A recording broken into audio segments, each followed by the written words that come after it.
Bonsoir à tous, ravi de vous retrouver en ce lundi 27 janvier, jour de Sainte Dévote. Toute l'actualité près de chez vous, reportages, découvertes, rencontres et votre météo à venir pour ces prochaines heures après une journée bien grise et humide en ce jour férié débuté par la messe à la cathédrale de Monaco, suivie de la traditionnelle procession derrière les reliques de la Sainte Patronne.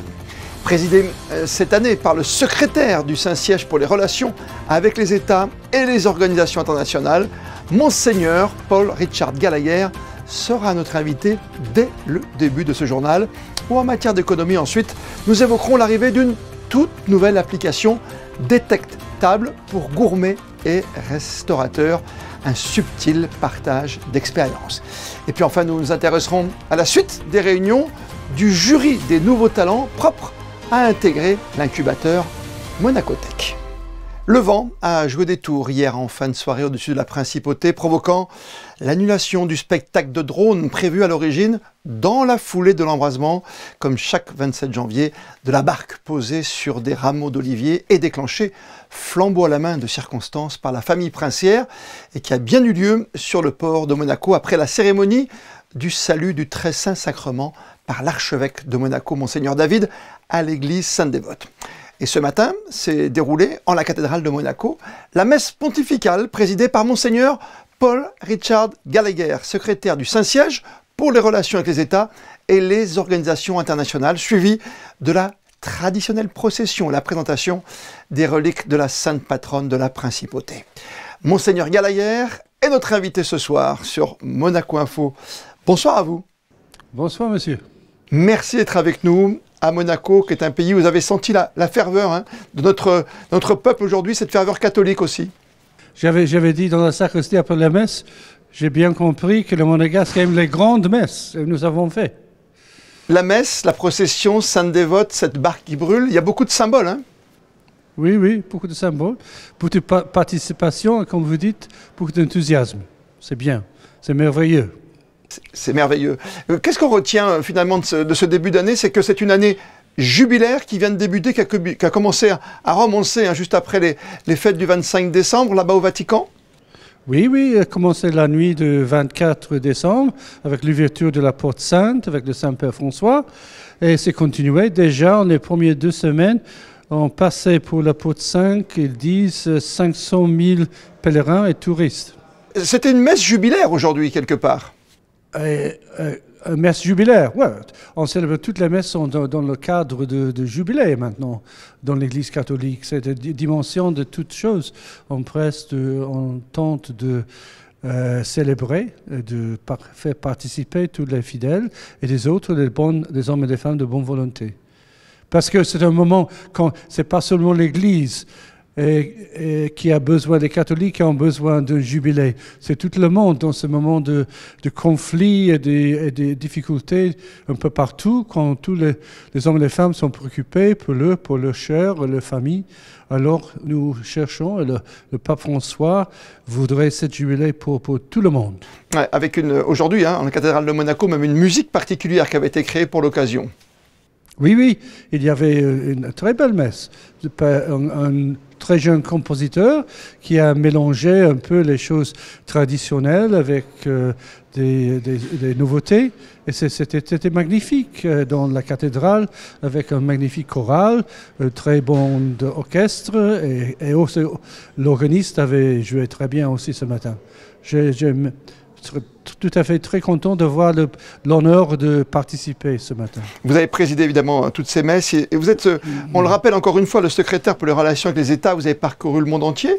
Quels sont les liens que vous avez à Monaco? Sont des liens privilégiés entre le Vatican et ici Monaco? Évidemment, la constitution de Monaco indique que la religion de l'État, c'est le catholicisme. Ça, c'est une chose plutôt rare dans le monde aujourd'hui. Mais je voudrais dire que la vie diplomatique, c'est surtout accueillir les opportunités.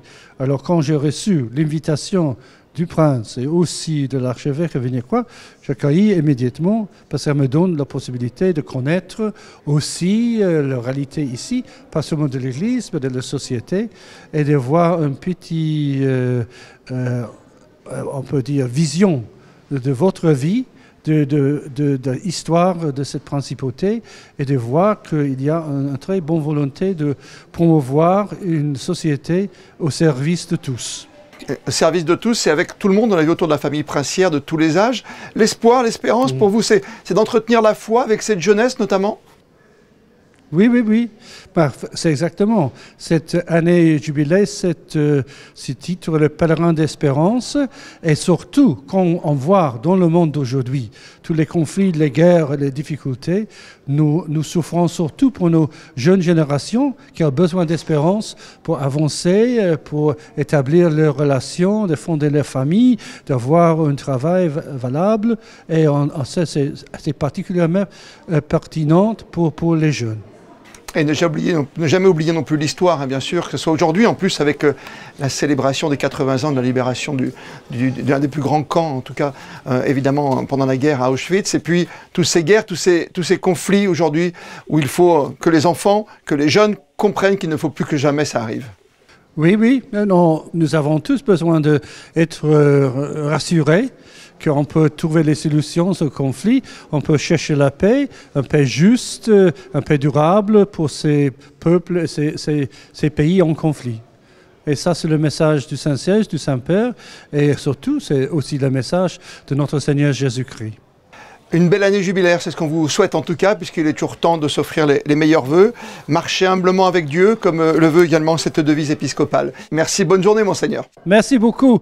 On vient de l'évoquer avec Monseigneur Gallagher au cours de la messe pontificale ce matin, au cœur de la cathédrale, a été interprétée pour la première fois la messe du Jubilé 2025, commandée par l'archidiocèse de Monaco à François Darjac, ce jeune musicien de 25 ans, issu des conservatoires de Paris et de Lyon. Il a composé le commun de la messe pour chœur, trompette, quintette à cordes et orgue, une messe créée pour l'occasion et qui lui a demandé pas moins de 3 mois de travail. Et Émilie Flamin est allée à sa rencontre. C'était déjà un très grand honneur que m'a fait l'archevêque de pouvoir jouer ici ma messe, ma composition, en compagnie de mes amis du conservatoire. Et c'est toujours un plaisir d'entendre sa musique au service du bon Dieu, au service des fidèles. La particularité de cette messe, c'est qu'elle reprend la messe des anges en grégorien, avec une alternance en fait entre la foule et une polyphonie. Donc l'avantage de cette messe en fait, c'est qu'elle n'a pas besoin d'être apprise par les fidèles car ils la connaissent déjà, mais il y a juste une alternance où le chœur chante l'autre partie qui, elle, est nouvelle. L'idée, c'est d'apporter un renouveau, c'est-à-dire de donner un nouveau souffle, une nouvelle créativité, en restant assez simple, pour que les paroisses puissent reprendre cette messe-là de façon quotidienne pour leur messe du dimanche. On prend à la fois la tradition et on y apporte une touche nouvelle. Ne jamais oublier les 80 ans de la libération d'Auschwitz et ce jour du 27 janvier 1945 où l'Armée rouge a forcé et ouvert les portes du camp d'extermination où plus d'1 million de personnes ont trouvé la mort. Les célébrations ont eu lieu aujourd'hui en présence de nombreux chefs d'État et de gouvernement, comme celle de notre ministre d'État par intérim, Isabelle Béraud-Amadi. Nous vous parlons depuis plusieurs années maintenant de Monaco Tech, l'incubateur monégasque de start-up. Eh bien, Monaco Tech sélectionne actuellement de nouvelles sociétés susceptibles d'intégrer ses locaux. Les candidats viennent de passer leur grand oral devant le jury. Le reportage de Fabien Bonilla et Marie-Ève B. Créé il y a plus de 7 ans par l'État monégasque en collaboration avec Xavier Niel, Monaco Tech est un incubateur accélérateur de start-up et propose à de jeunes entreprises innovantes, triées sur le volet, de bénéficier d'un appui en termes de conseils, de suivi, de soutien, d'accompagnement et de financement pour un loyer défiant toute concurrence. Tout cela dans des locaux de plus de 800 mètres carrés situés à Fontvieille. Depuis sa création en novembre 2017, Monaco Tech a déjà accueilli une 50aine de start-up et 21 y sont actuellement hébergées. Au total, cela a permis de créer 120 emplois, dont la moitié à Monaco. Récemment, Monacotech a ouvert un nouvel appel à projets pour de jeunes start-up. Elles étaient 65 à avoir déposé une candidature à l'automne dernier. Après étude des dossiers, 6 start-up ont été sélectionnées pour affronter un jury composé d'encadrants de Monacotech, d'administrateurs, d'un élu du Conseil national et de 3 professionnels externes. Pour moi, un des critères, c'est voir si effectivement il y a une application concrète pour améliorer, grâce à la technologie, notre vie en général, la vie de notre communauté. Donc ça, c'est le premier critère. Deuxième critère, c'est parce qu'on est à Monaco. Bien sûr, il y a d'être en lien avec Monaco. Ça ne veut pas dire que l'impact, il y a d'être nécessairement à Monaco. L'impact, c'est peut-être international, ça peut être hors Monaco, mais il faut qu'il y ait un lien sur Monaco. On produit des bateaux qui volent, donc des bateaux électriques à foil. La coque se soulève au-dessus de l'eau et on vole au-dessus de l'eau. Ce qui permet de diviser jusqu'à 3 la quantité d'énergie nécessaire. Et du coup, comme on a besoin de moins d'énergie, on est passé au 100% électrique. Monacotech regroupe des sociétés Blue Tech, Green Tech et Deep Tech. Et c'est exactement ce qu'est notre société Whisper. Donc, en plus, Monaco a une exposition internationale qui était tout à fait naturelle pour nous. Après la présentation de ces entreprises innovantes, le jury a délibéré. Les 6 startups recevront une réponse d'ici 1 à 2 semaines. Monacotech se laisse le droit de choisir le nombre de startups retenues pour intégrer les locaux début mars. Fini les no-shows, terminé les tables vides au restaurant, découverte de toutes nouvelles adresses selon une charte de qualité des plus rigoureuses. L'application Détectable vous offre désormais ce service destiné aux clients comme aux restaurateurs. Fabien Bonilla vous en présente le menu. Détectable a été pensé pendant la période de Covid et créé en avril dernier par Denis Thomas, résident monégasque depuis plus de 20 ans. Cet homme a fait carrière dans l'hôtellerie et la restauration et bien désormais il a créé comme un label de qualité l'application Détectable. Détectable a pour objet de répondre en fait à un besoin du consommateur d'une façon globale.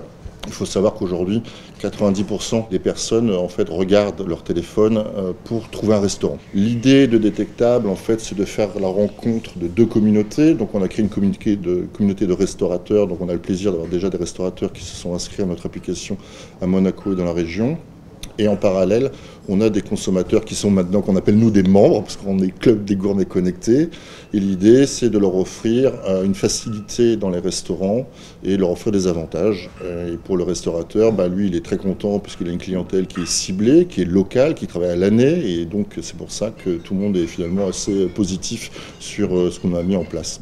À ce jour, ce sont plus d'une vingtaine d'établissements à retrouver sur l'appli Détectable, dont une dizaine à Monaco, comme par exemple la Môme, The Niwaki, le Normal, la Table d'Élise ou encore le restaurant Amichimei. L'intérêt de faire partie de cette application Détectable, pour nous, c'est déjà qu'il nous donne beaucoup de visibilité, parce qu'on fait partie de cette application où le client réserve, on va dire, et c'est toujours une très belle clientèle, donc une clientèle très intéressante. Ce qui est très bien aussi, c'est le fait de ne pas avoir des no-shows. Donc ça, c'est très important aussi, parce que en connaissant déjà le client qui va venir chez nous, ça nous permet d'être sûr que soit l'annulation elle sera faite, ou que dans la majorité des cas, le client va être présent sur place. Pour se procurer l'appli, il suffit d'aller sur le web en tapant app.détectable.mc ou .fr. On vous proposera alors un abonnement de 4,99 € par mois et à chaque fois que vous réserverez par le biais de l'application, un verre d'accueil sera offert par le restaurant à l'ensemble de la table. Dans le cadre du festival Mozart jusqu'au 2 février à Monaco, Tom Koopman, grand maître de la musique baroque, a dirigé samedi soir à l'auditorium Régnier 3 l'Orchestre Philharmonique de Monte-Carlo dans un programme où des œuvres d'Haydn et Handel ont pris place autour du concerto pour clarinette de Mozart. Résumé de cette soirée avec José Sacré accompagné d'Alexandra Marangoni et de Clélia Renaud.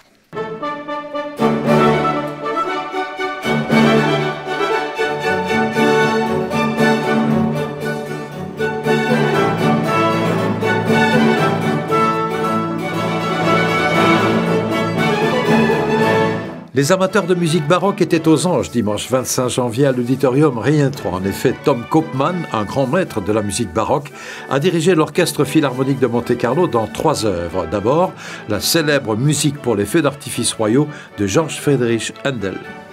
Mais déjà dans le temps de Handel, c'était un grand succès. Et ce soir, vous voyez Moi, j'ai ajouté 2 percussions en plus, parce que j'aime bien encore un peu plus de... Vous aimez faire du bruit. Oui, oui. C'est pas du bruit, c'est de la musique. Oui, et dans cette musique-là, on est libre de faire ça. Ouais. On improvise, etc. Grande musique, je dois dire, et j'aime beaucoup Handel. Le clarinettiste Pierre Génisson a interprété en soliste le concerto pour clarinette de Mozart, une œuvre composée par Mozart durant la dernière année de sa vie. Dans les derniers jours de sa vie, il a travaillé comme un fou et sa femme a dit à un moment donné, arrête, tu peux plus, arrête un moment. C'est pas fini et quand même un chef d'œuvre. Et je pense le concert clarinette autour le flûte enchantée. C'est un peu plus tôt, demi-an, peut-être avant sa mort. Mais un grand chef d'œuvre.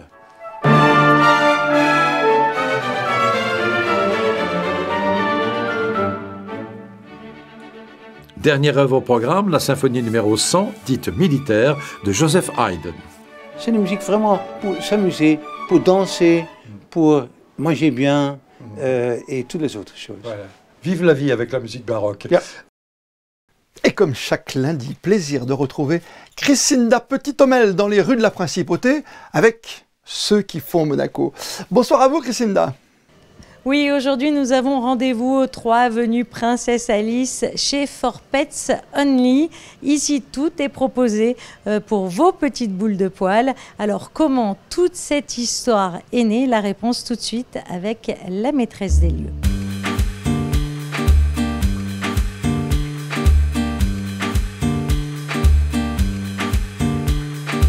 J'ai tout le temps beaucoup de chiens avec moi et je connais déjà la marque For Pets Only, c'est une marque italienne et les premiers magasins c'est à Milan et donc j'allais avec les miens chiens à Milan acheter les choses et je me suis demandé pourquoi pas à Monaco une boutique comme ça exclusive avec des bijoux pour les chiens. Nous avons des colliers, des habits, des sacs pour voyager, des sacs pour tous les jours, pour mettre les chiens dedans, des jouets, de la nourriture, des pâtés. On a la glace aussi pour les chiens, pour l'été. Alors ici, les chiens sont traités comme des rois quand ils viennent. Ils ont leur propre spa. Oui, nous avons le spa en bas. On a les toilettages normal, mais on a aussi une petite baignoire avec les boules et on fait l'ozonothérapie pour des problèmes de peau, pour des problèmes de poils. On a différents shampoings, différentes crèmes, ça dépend de les poils, de la peau du chien, on change. On fait sur mesure. Vous l'aurez donc compris, vous pouvez venir ici chez For Pets Only faire votre shopping. Des articles exclusifs sont proposés pour vos amis à 4 pattes et puis également différents soins dans le côté spa. Et vous pouvez aussi offrir des bons cadeaux à l'un de vos proches si l'idée vous en dit. En sport, à 19h30 ce soir, ne manquez pas votre rendez-vous basket avec nos experts Frédéric Elion et Ali Traoré. Au-delà des performances de la Roca Team, ils évoqueront bien sûr la venue en France du phénomène tricolore Victor Wembanyama. Enfin, juste avant votre météo préparée par Émilie Flamin, on va terminer ce journal en images avec les plus beaux instantanés des festivités liées à la Sainte-Dévote et célébrées comme il se doit, comme le veut la tradition en Principauté. Les photos sont signées Stéphane Dana. On se retrouve demain, 19h, pour un tout nouveau journal sur Monaco Info. D'ici là, belle et bonne soirée à toutes et à tous.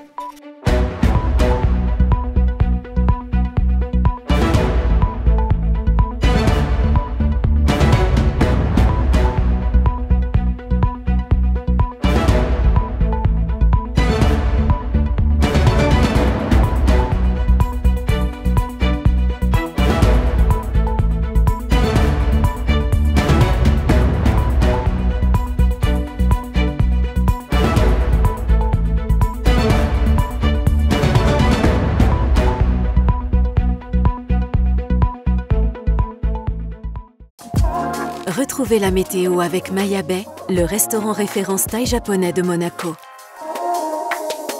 Bonsoir à tous. Demain matin, la pluie sera toujours présente en principauté. Les averses se feront plus rares au cours de la journée et seront remplacées par des rafales de vent qui pourraient être assez violentes dans la soirée, alors prudence à vous. Côté température, elles seront comprises entre 12 et 14 degrés. Et en ce mardi 28 janvier, nous fêterons les Thomas. Et ce mardi sera sous le signe de l'écologie avec la journée internationale de réduction des émissions de CO2. Une bonne occasion d'utiliser les transports en commun, par exemple. C'était la météo avec Maya Bay, le restaurant référence thaï japonais de Monaco.